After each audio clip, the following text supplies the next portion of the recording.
மும்மொழி கொள்கையை கற்றுக்கொள்ளணும். ஏன்னா தமிழ், இங்கிலீஷ், ஹிந்தி, தெலுங்கு எவ்வளோ லாங்குவேஜ் இருக்குது.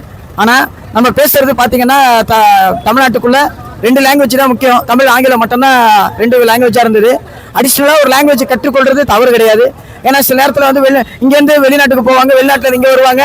அப்போது 3வது மொழியை நம்ம கற்றுக்கொள்ள வேண்டும் சொன்னால் அந்த மொழி தெரிஞ்சிருந்தால் மட்டும்தான் நம்ம வெளியிடத்துக்கு போய் பேச முடியும்.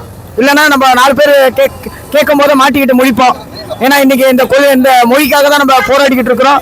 அதனால் அரசாங்கம் இதுக்கு வந்து தடை விதிச்சிருக்கு. ஏன்னா அவங்க மட்டும்தான் எல்லா லாங்குவேஜும் பேசணும்.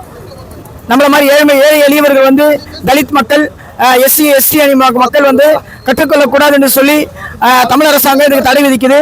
அதனால் நாங்கள் உண்மையாக தமிழ்நாடு அரசை வன்மையாக கண்டிக்கிறோம். ஏன்னா இது வந்து எங்களுடைய உரிமை. தமிழ்நாட்டில் பிறந்து தமிழ் தான் எங்களுக்கு உயிர். தமிழ் தான் ஃபஸ்ட்டு, 2வது ஆங்கிலம், 3வது தெலுங்கு, மலையாளத்தை நாங்கள் கற்றுக்கொள்ளணும். இப்போ எனக்கே 3வது மொழி கற்றுக்கொள்ள ஆசைப்பட்றேன். ஏன்னா இன்றைக்கி பார்த்தீங்கன்னா எல்லா ஸ்கூல்லையும் போய் பார்த்தீங்கன்னா தமிழ், இங்கிலீஷ் எல்லாமே இருக்கும். ஆனால் 3வது லாங்குவேஜ் மலையாளம், தெலுங்கு, கன்னடா, இது எந்த லாங்குவேஜும் இருக்காது. ஒரு ஸ்டேட்டை விட்டு இன்னொரு ஸ்டேட்டுக்கு போனீங்கன்னா அந்தந்த ஸ்டேட்டில் அவங்கவுங்களுக்கு ஃபஸ்ட்டு மொழியாக இருக்கும். இப்போ பார்த்தீங்கன்னா தமிழ்நாடு தாண்டிங்கன்னா ஆந்திராவில் முதல் மொழி எது? தெலுங்கு தான் ஃபஸ்ட்டு. ஆனால் தமிழ் அங்கே முதல் லாங்குவேஜ் கிடையாது. ஆல்ரெடி இங்கிலீஷ் 2வது லாங்குவேஜாக இருக்கும். ஆனால் 3வது மொழி நாங்கள் தமிழை வந்து அங்கே எல்லா இடத்துலையும் அங்கே 3வது மொழியாக எல்லா ஸ்டேட்டுக்கும் கொண்டு போகிறோம்.